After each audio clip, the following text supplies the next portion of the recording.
Bago natin umpisahan ang kwentong katatakutan, ay nais ko munang batiin ang bawat isa na sana ay nasa mabubuti kayong kalagayan saan man panig kayo dito sa mundo naroroon. Nais ko na ipabatid na ang kwentong matutunghayan ay hangong mula sa totoong buhay at karanasan. Now with no further ado, let's start and be scared.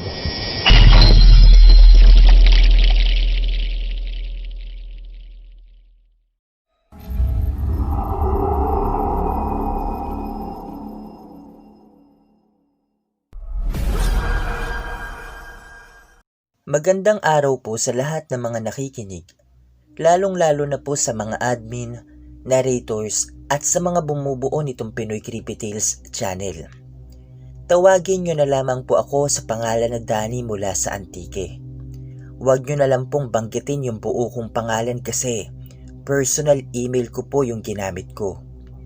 Nandito na po ako ngayon sa Maynila pero gusto ko lamang pong ibahagi ang mga naranasan ko sa bahay ng lola ko kung saan kaming lumaking magkakapatid. Ang bayan po namin ay ang may pinakamaraming barangay sa Antique at karamihan ay malapit sa bundok. Kabilang na po doon yung barangay namin. Ito po yung background ng bahay na kinuwento ng mga lola ko nung bata pa kami. Opo, tama po kayo ng pagkakarinig. Mga lola kasi tatlo po yung kinalakihan naming lola sa father side. Yung lola ko po na asawa ni lolo at dalawa ko pang mga lola na matatandang dalaga na mga kapatid naman ni lolo. So, marami-raming kwento po at palo ang naranasan namin nung kabataan pa namin.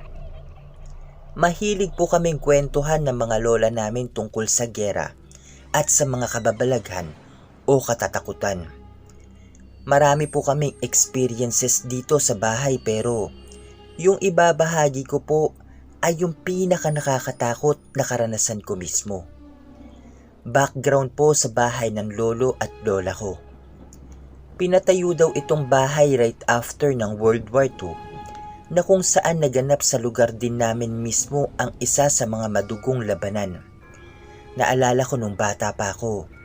Ang mga bintana ng bahay ay yung mga Spanish colonial type maliban sa walang kapis shells. Yung pagbukas mo ng bintana, kitang-kita ka ng lahat ng nasa labas. May nagsabi daw dati sa lolo ko na wag daw magpatayo ng bahay sa spot na yun kasi ginalaktudan yung lugar. O kung tawagin sa Tagalog ay tawiran. Pero obviously, hindi pinansin ni lolo kasi nakatayo yung bahay magpasa hanggang ngayon. Malaki po yung bahay at malawak ang bakuran. May mga palayan din sa likod. Yung pintura ng bahay ay kulay puti, kaya sabi ng ibang mga tao ay parang haunted house daw, lalo na kung gabi. Sa ngayon, naipa-renovate na yun at nakailang beses na naipa-bless sa mga pari. Pero yung ibang original na parts ng dating bahay ay ginagamit pa rin namin hanggang ngayon. Tulad ng hagdan na gawa sa kahoy at yung ibang pintuan sa first floor. Dahil medyo luma na yung kahoy, yung mga pintuan na yun ay medyo pahirapan na kung buksan at isara kasi parang nag-expand na yung kahoy. So, hindi ka talaga pwedeng maglabas-pasok na hindi ka maririnig ng tao sa loob ng kwarto o ng sala.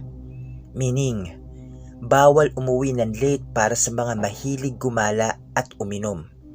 Sorry po, napahaba ang intro ko pero may connection po kasi ito sa ikukwento ko. Sa Iloilo na po ako that time nag-aaral kasi college na ako. So yung ginagawa ko ay umuwi lang ako once a month or minsan kung busy talaga kung may mga special occasions lang. Kasi pumupunta naman sina mama sa Iloilo para magbakasyon sa mga tita ko. Doon kasi ako nakikitira habang nag-aaral ako nun. Umuwi ako sa bahay kasi fiesta sa barangay namin noong mga panahon na yun. April yun. So bakasyon ng lahat ng mga estudyante. Wala pang K-12 ng panahon na to. Bale, 2 ang kwarto sa first floor ng bahay at yung kapatid ko at mga barkada niya ay dun sa dati kong kwarto pumesto. Sa palagay ko, 7 sila at that time. Mabarkada kasi yung kapatid ko na yun at puro sila lalaki kaya okay lang na magtabi-tabi sila dun. Bali ako, tumabi ako sa lola ko na nasa kabilang kwarto lang. Gabi na yun, Friday tapos pagka Saturday ay festa na sa amin. Dakilang manginginom yung kapatid ko at mga barkada niya kaya bagsak silang lahat sa kwarto nung dumaan ako. Bukas kasi yung pintuan nila kaya kitang-kita ko mula sa labas. So ako, nagbasa pa ako ng pocketbook, yung koleksyon ng mama ko. Habang nagpapaantok, katabi ko yung lola ko na tulog na nung mga sandaling iyon. Umihi muna ako tapos bumalik na sa kwarto at nagpa siyang matulog na para maaga akong makabangon at makatulong sa paghahanda ng mga kakainin o ihahanda sa fiesta kinabukasan. Nila ko yung pintuan tapos chinek ko pa kung lumapat ba yung latch ng doorknob tapos humiga pabaliktad kay lola. Yung pwesto ko bale is nasa paanan ng lola ko tapos kaharap niya ay yung paa ko naman. Huwag po kayo mag-alala dahil malinis po yung paa namin. Hindi po ako sanay matulog ng walang ilaw at kahit pa nightlight ay ayoko din. Kahit mahilig po ako sa horror ay super matatakutin po ako. So, ayoko sa mga madadilim na mga lugar. Kaya naman, natulog kami na nakabukas sa ilaw. Sanay naman din po si lola na wala siyang ilaw. Naalimpungatan ako that time kasi pakiramdam ko mayroong mali sa paligid. Madaling araw na yun at wala kasi sa tabi ko yung cellphone ko. Kaya hindi ko makita ang eksaktong oras. May nakita akong puti sa bandang uluhan ko. Kaya ako naman tinignan ko. Hindi ko agad nakilala kasi madilim. Ang alam ko lang ay nakaputi siya at nakatayo sa bandang ulo ko. Papungas-pungas sa sabi ko pa, "Diyan, nga bugtaw ka pa?" O ang ibig pong sabihin sa Tagalog, "Diyan, bakit gising ka pa?" Kasi akala ko yung kapatid ko eh. Tapos biglang gumalaw yung nakatayo. Yung animong matutumba. Parang biglang nagising yung diwa ko at narealize ko madilim. Patay yung ilaw tapos may lalaki na nakatayo sa ulahan ko at nasa loob ng kwarto. Bigla akong tumalon sa kama at dinakma yung switch ng ilaw para buksan. Nagising naman si lola kasi nagsisisigaw na ako nun. Sabay bukas ng pintuan. Nung tumingin ako ulit, nakita kong inaalalayan ng lola ko yung best friend ng kapatid ko na mukhang kakagising lang at mahilo-hilo pa. Inakay niya ito patungo sa kwarto kung saan sila tumutuloy na magbabarkada. Naiwan ako sa kwarto na nakaupo at nanginginig pa rin sa takot. Imaginein mo, may taong nakatayo malapit sa kama mo, tapos nakatingin ng direkta sa mukha mo habang tulog ka. Pero hindi mo alam kung gaano na siya katagal na nandun. Ano yun? Paranormal activity? Pero seryoso, ganon na ganon yung eksena that time. Nung bumalik si lola, tinanong ko siya kung ano daw ba yung sabi ng barkada ng kapatid ko. Sabi niya, natutulog lang naman daw siya at hindi niya alam kung paano siya nakapunta dun. Pero sabi din daw niya, may instances na nag-i-sleepwalk siya. Nagtimpla kami ng lola ko ng tsokolate at nag-usap muna. Tinanong ko siya kung pinatay niya yung ilaw nung tulog na ako.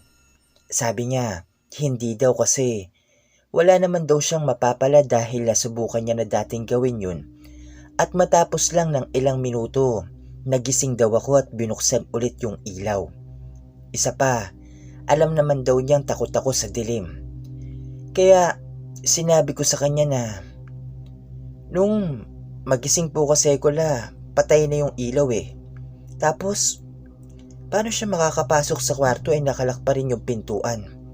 Sinigurado ko pa nga lumapat yung latch ng doorknob eh. Hindi ko maisip kung paano siya nakapasok? Hindi naman po pwedeng pareho tayong tulog mantika at hindi natin narinig na nabuksan yung pintuan, di ba la? Tapos, may nakita ka bang nag-i-sleepwalk na sinarado ulit yung pintuan pagpasok nila? Tuloy-tuloy at medyo hindi kumbinsido kung sabi kay Lola.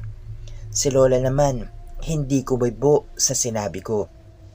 The next day, habang naghahanda, nakita kong nakatambay yung kapatid ko at mga barkada niya sa sala. Tinawag ko yung kapatid ko at tinanong kung nasaan yung isang barkada niya. Tapos, sabi niya umuwi na daw kasi hiyang-hiya sa nangyari kagabi. Sabi pa ng kapatid ko, sabihin ko daw sa inyo ni Lola na pasensya kasi hindi niya daw alam talaga kung paano siyang napunta dun sa kwarto kagabi. Tinignan ko lang yung kapatid ko at tumango. Hanggang ngayon po ay palaisipan pa rin sa amin ni Lola yung nangyari sa amin nung gabing yun. Nakalak ang pintuan at lock pa rin before ko siya binuksan nung nagising na ako. Sobrang nakakatakot at nakakapagtaka po talaga. Pero totoo pong nangyari ito. Sana po ay maibahagi o mabasa ninyo itong kwento at karanasan ko.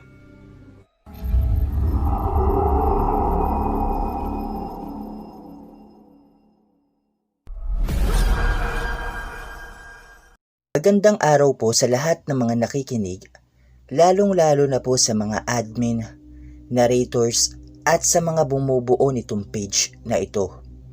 Nais ko lamang po magbahagi ng isang nakakatakot at nakakakilabot na kwento. Isa po akong casino dealer. Hindi ko nababanggitin kung saan.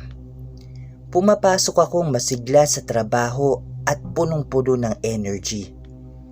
Dumating yung pinaka-aantay kong bakasyon. 2 linggo din yun. 2 linggo akong nagbakasyon sa bahay. Sobrang na-appreciate ko yung pahingang yun dahil nakakapagod din sa trabaho and at the same time, nagkaroon ako ng time sa family ko, lalo na sa 2 kong anak. 2 linggo lang ako sa bahay nagstay. After 2 weeks, binigyan na ulit ako ng schedule sa trabaho. So syempre, dahil may pandemic, required sa trabaho ang magpa-rapid test. So ayun, nag-positive ako. Ini-swab test din ako nung araw na yun, October 26. Kinabukasan, nalaman ko yung resulta ng swab test. Positive nga po ang resulta. Pero wala akong sintomas na nararamdaman. Asymptomatic, ika nga nila. So, eto na naman ako, home quarantine sa bahay for 2 weeks. Nag-self-isolate sa bahay hanggang sa nung nalaman na ng barangay, agad-agad akong kinuha sa bahay at dinala sa isang isolation area kung saan dapat maglagi sa loob ng 2 linggo ang isang pasyenteng nag-positive sa COVID. Dito na nagsimula ang aking na-experience. Unang araw ko sa lugar na yun, isa pa lang school ang pinagstayan ko para lang po sa inyong kaalaman. So, nasa classroom lang ako nakastay. Meron 10 per patients. So pagdating ko dun, 4 kaming pasyente ang nasa loob ng classroom. Tahimik naman sila at ganon din ako. Wala namang kakaiba. Sumunod na nangyari, pang 6th day ko na, nagsabi sa amin yung 2 kasama namin sa loob na uuwi na sila kinabukasan. So, 2 na lang kaming matitira sa loob ng classroom. At dumating yung araw na umuwi na nga sila dahil natapos na nila yung 14 days quarantine nila. 2 na lang kaming naiwan ni ate. Kinagabihan, kinausap ako ni ate. Duda ko sa itsura niya. Ang itim ng mga mata niya pati labi. Maputla siya na parang naninilaw. Kinausap niya ako. Pero syempre, ako naman naka-face mask at face shield. Ay, kailan ang uwi mo? Tanong ni ate sa akin. Sumagot naman ako dito. Sa susunod na araw po. Kayo po? Balik tanong ko kay ate. Okay. Sabay pala tayong lalabas. Sagot naman ito sa akin. So, panatag akong hindi ako maiiwan mag-isa sa loob ng classroom kasi talaga namang nakakatakot mag-isa. Ate, okay ka lang po ba? Tanong ko dito. Oo naman, sagot lang nito sa akin. Natanong ko kung okay siya kasi nga nag-aalala ko sa itsura niya at bakit nangingitim siya. So, bumalik na siya sa tent niya at ako naman ay bumalik na din. Humiga at nag-cellphone. Nagpuyat ako nung gabing yun. Hindi ako makatulog. Parang may mabigat pero hindi ko pinapansin. 6 a.m. na yata ako nakatulog. May gumising sa akin. May pumasok na housekeeping sa loob at ginising ako. Ma'am, housekeeping po. Maglilinis lang po ako saglit. Sabi nito sa akin. Sinagot ko lang siya at ang sabi ko dito, sige lang.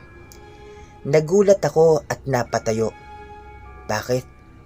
Wala na kasi yung kasama kong pasyente. Pati yung gamit niya, wala na din. Ma'am, nasaan na po yung isang babaeng kasama ko dito? Umuwi na po ba? Bakit wala na po yung gamit niya? Alam ko po, sa susunod na araw pa yung labas niya eh. Sabay kami. Sunod-sunod kong sabi kay house cleaning na ate. Po, sino pong babae ma'am? Tanong naman ito sa akin. Yung kasama ko po dito, sagot ko naman sa kanya.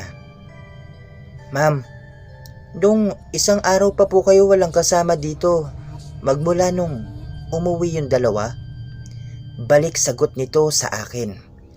Napabalikwas ako sa aking kinahihigaan. Nawala yung antok ko. Napatakbo ako sa nurse station para alamin kung totoo bang wala akong kasama kasi hindi ako mapakali. Tinanong ko yung nurse kung wala ba talaga akong kasama sa kwarto. Ang sabi niya, wala daw. At doon ko nalaman na hindi pala kami talaga 4 sa loob ng kwarto, kundi 3 lang. At yung 2 nga ay umuwi na. Natulala ako kasi nakausap ko pa siya nung gabi. Doon ko din napagtanto na kaya walang kumakausap sa kanya kasi wala namang nakakakita sa kanya kundi ako lang. Sa ngayon po, andito na po ako sa bahay at magaling na. Clear na din po ako at nakabalik na sa trabaho. Magmula nun, hindi na maalis sa isip ko yung babaeng kasama ko sa kwarto. Lagi din siyang dumadalaw sa paniginip ko at kinakamusta ang kalagayan ko. Maraming salamat po sa inyong pakikinig. Keep safe and wear your face mask and face shields. Hanggang dito na lamang po and God bless po sa ating lahat.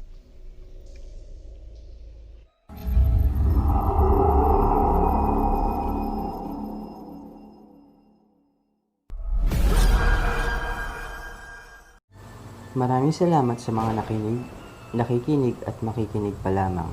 Nakalagay sa description box ang email kung saan pwede kayong magpadala ng mga nakakatakot na karanasan at kababalaghan.